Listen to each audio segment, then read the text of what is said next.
तो बच्चों section B का क्वेश्चन नंबर 2 देखो। Find the cube root of 10,684। यहाँ पर करेक्शन कर लेना, 10,648 कर लेना। ओके, हिंदी में देखो क्वेश्चन, 10,684 का घन मूल ज्ञात कीजिए। तो यहाँ पर 10,684 की जगह इसको 48 कर लेना, ठीक है, क्योंकि ये घनमूल संख्या नहीं है। करेक्शन कर लेना। देखो सॉल्यूशन। ओके, तो ध्यान से देखो, 10,648 कर लिया, ठीक है, 84 की जगह करेक्शन कर लेना। तो निकालना पड़ेगा सबसे पहले एलसीएम, ठीक है। नंबर होता है 2, 3, 5, 7, 11, 13, 17, 19, इसी प्रकार ये बढ़ता रहता है, ठीक है। यही नंबर होंगे जिनसे हम कट करेंगे। इनके बीच में जो नंबर आ रहे हैं, जैसे कि 4, 6, 8, अगर आप इससे कट करोगे तो गलत हो जाएगा, तो ध्यान रखना इसी से कट करेंगे, ठीक है। तो ध्यान से देखो, यहाँ पर लिखा 10, 6, 4, 8। सबसे पहले 2 से कट करेंगे। 2 5 जा 10, 2 3 जा 6, 2 2 जा 4, 2 4 जा 8, इतना आ गया। अभी ये 2 से कट होगा, लास्ट में 4 है, तो फिर से 2 से कट करो। 2 2 जा 4, 1 13 बन गया। 2 6 जा 12, 1 12, 2 6 जा 12, 2 2 जा 4, ठीक है, ये आएगा। अगर नहीं समझ पा रहे हो कि कैसे आंसर आ रहा है, तो ये नंबर जो है 5 3 2 4, इसको आप 2 से डिवाइड करना, ठीक है। इस प्रकार से ये नंबर आएगा। 13 बना 2 छिक 12, 1 आएगा, फिर ये आएगा 2, 12 बना 2 छिक 12, ये कट गया, 4 आएगा, 2 दूना 4, कट गया, ठीक है। तो ये आ गया, तो यही आया है। हर बार ऐसे डिवाइड कर लिया करो अलग। ओके, लास्ट में 2 है, तो फिर से 2 से कट होगा। 2 1 जा 2, 2 3 जा 6, 2 3 जा 6, 2 1 जा 2। अब देखो ये नंबर 2 से नहीं कट होगा, 3 से भी नहीं कट होगा, 5 से भी नहीं कट होगा, 7 से भी कट नहीं होगा। आप डिवाइड करके चेक कर लेना। 11 से कट होगा, तो 11 से कट करेंगे। ओके, 11 1 जा 11, 2 बचेगा 23, 11 2 जा 22, 1 11 हो गया, 11 1 जा 11, 121 आएगा। नहीं समझ में आया तो ऐसे डिवाइड कर लेना, ठीक है।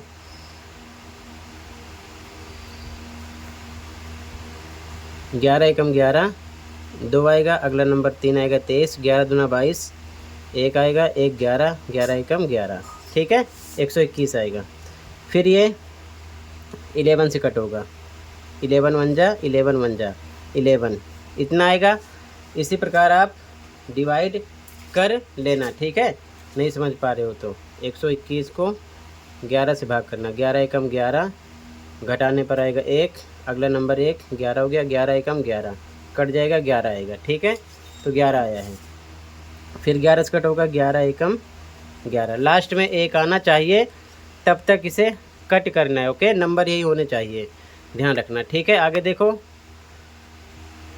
इसके बाद लिखोगे इस प्रकार से, घनमूल निकाल रहे हो ना आप, तो यहाँ लिखोगे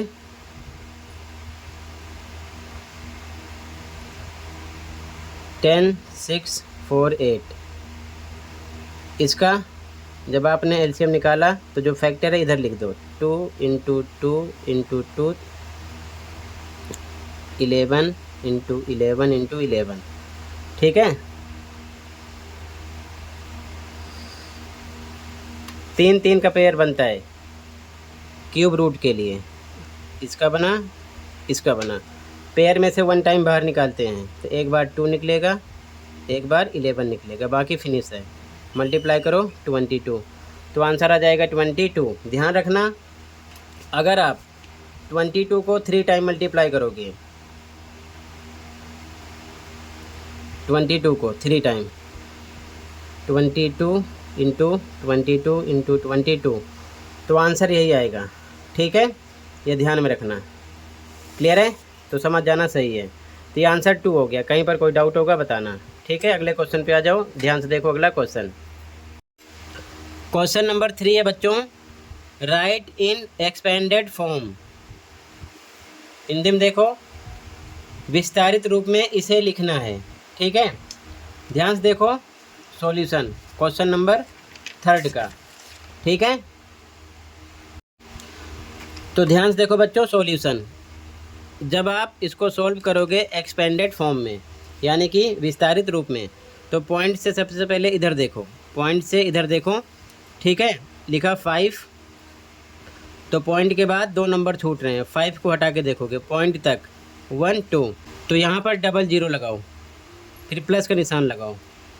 5 के बाद 6 लिखो, 6 लिखा, 6 को हाइड करोगे तो 1 नंबर यहाँ पर छूट रहा है, तो 1 0 आएगा, फिर प्लस लगाओ। 6 के बाद 1 लिखो, यहाँ पर 1 लिख दिया। ठीक है, पॉइंट की साइड सेम ऐसे करना है। अब यहाँ पर पॉइंट आ गया, प्लस लगाओ, पॉइंट के बाद 0 है तो 0 लिखा।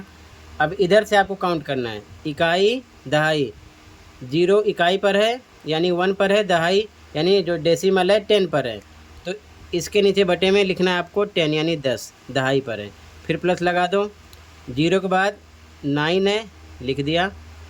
देखो 1 10 100, पॉइंट किधर है, इकाई दहाई सैकड़े पर, तो इसके नीचे आपको 100 यानी कि 100 लिखना है, फिर प्लस लगाओ। 3 लिखा, बटे का निशान, देखो पॉइंट कहाँ पर है, इकाई दहाई सैकड़ा हज़ार, 1 10 100 1000, तो यहाँ पर 1000 लिखना है। ठीक है, इस प्रकार से ये हो गया एक्सपेंडेड फॉर्म। पॉइंट के इस साइड 500 प्लस 60 प्लस 1 प्लस 0 बटे में 10, क्योंकि इकाई दहाई पर है डेसिमल 10, फिर प्लस 9 इकाई दहाई सैकड़े पर है 9 बटे में 100, फिर प्लस इकाई दहाई सैकड़ा हज़ार 3 बटे में 1000 करना है। ठीक है, आंसर हो गया। अगर आपको और इसे सॉल्व करना है तो लिख सकते हो इक्वल टू 500 प्लस 60 प्लस 1। जब 10 से 0 में डिवाइड करोगे तो कितना आएगा, 0। ठीक है, ये 0 हो जाएगा, तो 0 लिखो ना लिखो आपकी मर्ज़ी है, ये डिवाइड करने पर 0 आ जाएगा, तो 0 हटाकर हम 0 नहीं लिखते हैं। अगला नंबर लिख दो 9 अपॉन में 100 प्लस 3 अपॉन में 1000। ठीक है, ये हो गया आंसर। अगर आप यहाँ पर लिखते हो तब भी ये सही है। ठीक है, अगर आगे यहाँ पर लिखते हो तब भी चलेगा, आप इसे भी ऐसे लिख सकते हो, या फिर आप आगे सॉल्व करके ऐसा लिख सकते हो। ठीक है, यहाँ पर रोकोगे तब भी सही है, आगे थोड़ा सॉल्व कर लोगे तो इसको डिवाइड करोगे 0 हो जाएगा। 0 नहीं लिखते हैं तो ये हटाकर बाकी के नंबर सेम लिख सकते हो प्लस के साथ। ठीक है, ये आंसर 3 हो गया। इसी प्रकार डेसिमल में अगर कोई भी नंबर आता है, अगर एक्सपेंडेड फॉर्म में कन्वर्ट करने के लिए यानी विस्तारित रूप में लिखने के लिए, तो इसी प्रकार करोगे आप। ओके, यहाँ तक करोगे तब भी सही है, अगर आगे सॉल्व कर लेते हो तो और अच्छी बात है। ठीक है, यहाँ पर भी आप रोक सकते हो। अगला क्वेश्चन देखो, कहीं पर कोई डाउट होगा बताना। ये आंसर नंबर 3 हो गया। ओके, अगला क्वेश्चन देखो, question number 4, find the remaining angles of N isosceles trapezium if one of its base angles is 100 degree. Hindi में देखो क्वेश्चन, एक समद्विबाहु समलंब के शेष कोणों का पता लगाइए यदि इसका एक आधार कोण 100 डिग्री का है। ठीक है, ध्यान से देखो सॉल्यूशन क्वेश्चन नंबर 4 का। तो सबसे पहले यहाँ पर मैंने एक आइसोसेलेस ट्रेपेजियम बना दिया है, यानी कि समलंब, समद्विबाहु समलंब। ठीक है, इसमें समद्विबाहु यानी कि 2 साइड इक्वल हो गए, ये इसके इक्वल है, यानी AD बराबर BC है, ध्यान रखना। ठीक है, ये पैरेलल है दोनों, AB CD। तो लिखा सबसे पहले गिवन, इंग्लिश वाले लिखेंगे गिवन, हिंदी वाले दिया है। एंगल D यहाँ पर दिया ना, एक आधार कोण 100 है, तो ये D 100 मान लेते हैं, आप C मान सकते हो या D, आपकी मर्जी है। ठीक है, ये 100 है, तो एंगल D 100 है। अब ध्यान से देखो AD इक्वल है BC के, ये दोनों साइड इक्वल है तो यहाँ पर लिखा गया AD बराबर BC। एंगल D बराबर एंगल C, इसीलिए क्यों, ये भुजा इसके बराबर है तो लिखेंगे एंगल D बराबर एंगल C। एंगल D बराबर होगा एंगल C के। तो जब D 100 है तो C भी कितना हो जाएगा 100, ये भी कितना हो जाएगा 100। यहाँ पर वही लिखा गया, इसीलिए therefore angle D equal angle C equal 100। D 100 है तो C भी 100 होगा, क्यों, रीज़न यहाँ पर लिखो। हिंदी मीडियम वाले लिखेंगे बराबर भुजा के सम्मुख कोण बराबर होते हैं, बराबर भुजा के सम्मुख कोण बराबर होते हैं। इंग्लिश वाले लिखेंगे angle opposite to equal sides are equal. Reason ज़रूर लिखना कि डायरेक्ट 100 क्यों लिखा गया, ठीक है।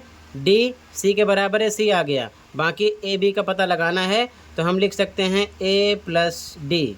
यहाँ पर लिखा गया बराबर 180 का होगा, 180 के क्यों है, रीज़न लिखो इंग्लिश में एडजेसेंट एंगल, हिंदी में लिखो आसन्न कोण, ये इसका आसन्न कोण है, 180 का होगा तो A पर A रखा, D आप निकाल चुके हो 100, D पर रखो 100 बराबर 180 के, तो एंगल A बराबर 100 प्लस का है, इधर आएगा माइनस का हो जाएगा, माइनस करोगे तो एंगल A आएगा 80 डिग्री, ठीक है। A भी आ गया, A कितना आ गया आपका 80, ठीक है, ये आ गया 80। इसी प्रकार B C यहाँ पर लिखो angle B plus angle C 180 का होगा, क्यों, आसन्न कोण है, हिंदी में लिखो आसन्न कोण, इंग्लिश वाले एडजेसेंट एंगल। B पर B रखो, C का पता आपको चल चुका है कितना है 100, तो C पर रखा 100 बराबर 180 के, तो B बराबर 180, 100 नंबर की तरफ आएगा, माइनस का हो जाएगा, निशान बदल जाएगा, तो एंगल B मिलेगा 180 में से 100 करोगे तो 80, ठीक है। तो B का भी पता चल जाएगा, आगे लिखोगे, इसीलिए C आ गया 100, A आ गया 80, B आ गया 80, ठीक है। बाकी तीनों एंगल का पता चल गया, तो ये आंसर नंबर कौन सा हो जाएगा आपका, ये हो गया आंसर नंबर आपका बच्चों 4, ठीक है। ऐसे ही लिख लो, कहीं पर कोई डाउट होगा बताना, ठीक है। डायग्राम बना लो, ऐसे ही अपने मीडियम का ध्यान देते हुए लिख लो इसे, ओके। आंसर नंबर 4 हो गया, ठीक है। अगले क्वेश्चन पे आ जाओ। अगला क्वेश्चन है question number 5, find 4 consecutive natural numbers whose sum is 34, ठीक है। हिंदी में देखो, 4 क्रमागत प्राकृत संख्याएं ज्ञात कीजिए जिनका योग 34 है। क्रमागत प्राकृत संख्याएं निकालना है, 4 संख्याएं हैं, उनका सम यानी योग कितना है 34, यानी उनको जोड़कर 34 मिलता है, ठीक है। तो ध्यान से देखो सॉल्यूशन, आंसर नंबर 5 देखो, इंग्लिश में लिखो सबसे पहले let 4 consecutive natural numbers are, Hindi medium वाले लिखेंगे माना 4 क्रमागत प्राकृत संख्याएं बराबर, पहली संख्या x है, दूसरी x प्लस 1, तीसरी x प्लस 2, चौथी x प्लस 3, इसी प्रकार जितना बोलते आगे बढ़ जाते। तो 1 2 3 4 ये क्रमागत प्राकृत संख्याएं हो गई, यानी कंसेक्यूटिव नेचुरल नंबर, ठीक है। अकॉर्डिंग टू क्वेश्चन इंग्लिश वाले लिखेंगे, हिंदी मीडियम वाले प्रश्नानुसार कह रहा है कि चारों का योग 34 है, तो जोड़ लो x plus 1 plus x plus 2 plus x plus 3 बराबर कितने को होगा 34 के।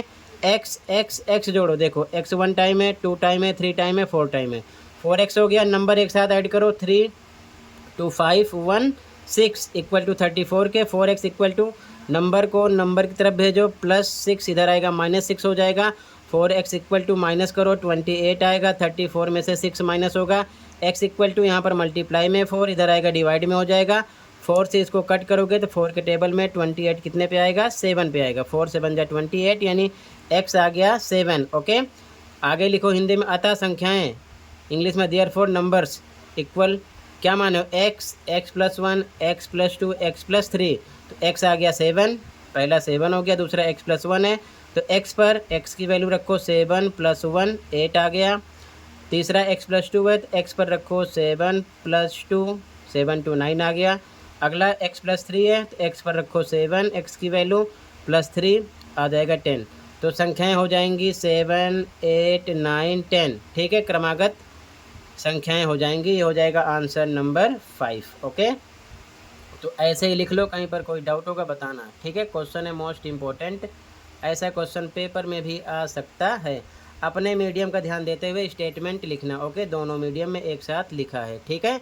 अगले क्वेश्चन पे आ जाओ। अगला क्वेश्चन देखो, 5 का और, if 3 1 Z 5 is a multiple of 9 where Z is a digit, यानी सिंगल डिजिट है, what is the value of Z, Z की वैल्यू निकालना है। हिंदी में देखो क्वेश्चन, अथवा वाला क्वेश्चन है 5 का, यहाँ पर कह रहा है कि यदि 31Z5 9 का गुणज है जहाँ Z एक अंक है, यानी सिंगल डिजिट है, एक अंक है, तब Z का मान क्या होगा। ध्यान से देखो आंसर इसका, ठीक है, क्वेश्चन नंबर 5 का। ध्यान से देखो 5 में अथवा का आंसर देखो ध्यान से, ये अथवा वाला है। 3 1Z5 लिख लिया, ठीक है। 31Z5 कह रहा है क्वेश्चन में, अगर ये 9 का गुणज है, गुणज का मतलब मल्टीपल ऑफ 9, तो 9 के टेबल में कुछ भी हो सकता है। 9 1 जा 9, 2 जा 18, 27, 36। लेकिन ध्यान रखना है, इन्होंने बता रखा है कि सिंगल डिजिट है, डबल डिजिट में नहीं है, तो Z का मान क्या होगा। तो इधर आप इसको प्लस करो, 3 + 1 + Z + 5 = 9 रखते हैं, ठीक है ना, 9 रखते हैं। तो ये हो जाएगा 5 1 6 3 9 + Z = 9। तो Z = 9 प्लस का माइनस हो जाएगा। तो जब Z = 9 - 9 होगा तो Z की वैल्यू निकलेगी 0। तो Z 0 भी हो सकता है, ठीक है। इसी प्रकार अगर मल्टीपल है यानी कि गुणज है तो 18 भी हो सकता है, ठीक है। तो यहाँ पर जब हम सेकंड मल्टीपल लेंगे यानी कि गुणज संख्या लेंगे 18, तो 9 + Z = 18 के रखेंगे। तो Z = 18 + 9 - 9 हो जाएगा, Z की वैल्यू मिलेगी 9, ठीक है। तो यहाँ पर Z 0 भी हो सकता है, 9 भी हो सकता है, ये हमारा आंसर है। अगर हम तीसरे मल्टीपल यानी 27 को 9 + Z के इक्वल रखेंगे तो ध्यान से देखो आंसर क्या आ रहा है। ध्यान से देखो 9 + Z = तीसरा मल्टीपल लिखेंगे इसका 27, तो Z = 27 - 9 हो जाएगा यहाँ पर, और माइनस करने पर कितना आएगा 18, ठीक है, जो कि सिंगल डिजिट नहीं है, ये डबल डिजिट में आ गया। और क्वेश्चन में कह रहा है कि एक अंक की संख्या है, एक अंक वाली, ठीक है ना। यहाँ पर मेंशन है साहब साहब, देखो ध्यान से, यहाँ पर मेंशन है कि Z एक अंक है, ठीक है ना, यानी एक ही अंक है, ठीक है ना, एक डिजिट में, ये चीज़ ध्यान में रखना। तो यहाँ पर इसीलिए 18 नहीं होगा क्योंकि 18 में डबल डिजिट है, ठीक है। तो आंसर क्या हो जाएगा आपका 0 या 9, ठीक है। इस प्रकार से आंसर नंबर 5 कंप्लीट है। ध्यान से ऐसे ही लिख लो, ठीक है, अपने मीडियम का ध्यान देते हुए। तो आंसर हो जाएगा 0 भी हो सकता है, 9 भी हो सकता है क्वेश्चन नंबर 5 में अथवा का। अगले क्वेश्चन पे आ जाओ, कहीं पर डाउट होगा बताना, ओके। अगला क्वेश्चन है बच्चों, Neerja is a 1 years old girl, her older brother is 5 years old, what will be Nirja's age when the ratio of her age to her brother's age is 1:2। ध्यान से देखो, हिंदी में क्वेश्चन कह रहा है कि नीरजा एक बालिका है और उसकी आयु 1 वर्ष है, यानी वो 1 साल की है। नीरजा के बड़े भाई की आयु यानी कि उम्र 5 वर्ष है। बताइए कि जब नीरजा और उसके भाई की आयु का अनुपात 1:2 हो तो नीरजा की आयु क्या होगी, ठीक है। तो हमको नीरजा की एज बताना है जब रेशियो 1:2 हो तो सबसे पहले हम यहाँ पर लेट करेंगे। ध्यान से देखो, तो आंसर में सबसे पहले लिखोगे इंग्लिश मीडियम में, let after x years the ratio of Neerja's age and her brother's age will be 1:2। Hindi में, माना x साल बाद नीरजा की आयु और उसके भाई की आयु का अनुपात 1:2 होगा। क्यों? क्योंकि यहाँ पर पता नहीं है कि 1:2 कब हो रहा है, ठीक है। तो इसके अकॉर्डिंग नीरजा कितने साल की है, 1 साल की, और उसका भाई 5 साल का है। नीरजा 1 साल की है और उसका भाई 5 साल का है। तो इसके अकॉर्डिंग जब हम x साल बाद लेट कर रहे हैं कि 1:2 हो जाएगा, तो इसके अकॉर्डिंग मान लो कोई अभी 3 साल का है, अगर बोलें 4 साल बाद कितनी एज का होगा तो 4 और प्लस हो जाएगा, यानी बढ़ जाएगा। मान लो अभी कोई 5 साल का है, मैं बोलूँ कि 6 साल बाद, तो 6 साल बाद उसकी उम्र अगर पता करेंगे तो प्लस 6 और हो जाएगा उसमें, ये चीज़ ध्यान में रखना। तो यहाँ पर मैंने लिखा है x साल बाद, तो x साल ऐड हो जाएगा उसमें, ठीक है। तो नीरजा की उम्र कितनी है क्वेश्चन में देखो, 1 साल, तो यहाँ पर हो जाएगा एज ऑफ नीरजा x + 1, यानी 1 साल में x बढ़ जाएगा। इसी प्रकार अपने स्टेटमेंट में लिखना, नीरजा की आयु बराबर x + 1, age of her brother, Hindi में उसके भाई की आयु, उसके भाई की आयु कितनी है 5 वर्ष, तो x प्लस 5 यानी 5 में भी x प्लस हो जाएगा। ये चीज़ ध्यान में रखना। फिर इंग्लिश में लिखो अकॉर्डिंग टू क्वेश्चन, हिंदी वाले प्रश्नानुसार। तो प्रश्नानुसार यहाँ पर रेशियो दे रखे हैं ना 1:2 क्वेश्चन में हो रहा है, तो इन दोनों को फ्रैक्शन में लेंगे तो बराबर 1/2 के हो जाएगा। ठीक है, x प्लस 1 नीरजा की आयु है, x प्लस 5 उसके भाई की है, और रेशियो 1:2 तो 1/2 हो जाएगा। ये चीज़ ध्यान में रखना है अकॉर्डिंग टू क्वेश्चन। ठीक है, तो वही यहाँ पर लिखा गया है। ठीक है, ये चीज़। अब क्रॉस मल्टीप्लाई करोगे, क्रॉस करोगे मल्टीप्लाई, तो ध्यान से देखो 2 का सबसे पहले x से मल्टीप्लाई करोगे 2x हो जाएगा, प्लस पे प्लस, 2 का 1 से करोगे 2 1 जा 2, इक्वल पे इक्वल। सेम इसी प्रकार इधर भी x का 1 से करोगे x आएगा, फिर x का 5 से करोगे 5 आएगा। यानी कि 2 से दोनों टर्म में मल्टीप्लाई करो, ये आ गया, इक्वल लगा दो। 1 से दोनों टर्म में मल्टीप्लाई करो, सिंबल सेम लगाओ, ये आ जाएगा। ओके, अब इसके बाद में x को x की तरफ लाओ, 2x इधर है, प्लस x इधर आएगा, माइनस x हो जाएगा, इक्वल टू बचा 5, इक्वल टू बचा 5, प्लस 2 नंबर की तरफ भेजो, -2 हो जाएगा। 2x में से 1x जाएगा तो 1x आएगा, 1 लिखा नहीं जाता। जैसे कोई बोलेगा x प्लस x तो ये हो जाएगा 2x, तो ये 1x है, 1x है, तभी 2x हुआ, 1 लिखा नहीं जाता, केवल x लिखा जाता है। तो यहाँ पर 2x में से 1x जाएगा, 1x आएगा, 5 में से 2 जाएगा, 3 आएगा, x की वैल्यू आएगी 3।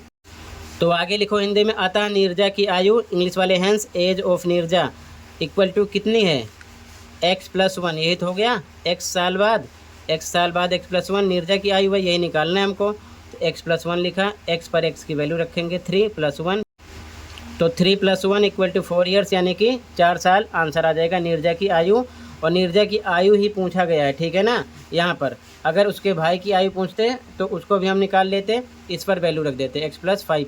तो यहाँ पर नीरजा की आयु पूछा गया है, तो नीरजा की आयु आ जाएगी कितनी, 4 साल। अगर उसके भाई की पूछते तो x प्लस 5 रखते, x पर 3 इसकी वैल्यू, प्लस 5 8 ईयर्स इसका आ जाता। ठीक है, तो ये आंसर हो जाएगा 6। ऐसे ही लिख लो अपने मीडियम में ध्यान देते हुए। ठीक है, 4 साल आंसर आ जाएगा। ओके, तो ध्यान से ऐसे लिख लो, ये आंसर नंबर हो गया आपका 6। ठीक है, अपने मीडियम का ध्यान देते हुए अच्छे से नोट कर लो, क्वेश्चन है इंपॉर्टेंट, ऐसा क्वेश्चन पेपर में आ सकता है। ओके, अगले क्वेश्चन पे आ जाओ, ध्यान से देखो।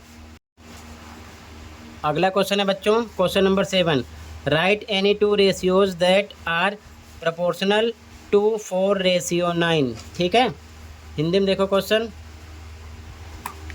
हिंदी में क्वेश्चन है 4:9 के समानुपाती 2 अनुपात लिखिए। समानुपाती 2 अनुपात लिखना है 4:9 का। अब ध्यान से देखो बच्चों, आंसर नंबर 7 हिंदी में लिखा समानुपाती 2 अनुपात, इंग्लिश में 2 प्रोपोर्शनल रेशियोज, 4:9 का निकालना है। तो ध्यान से देखो, पहला निकालेंगे क्योंकि 2 निकालना है।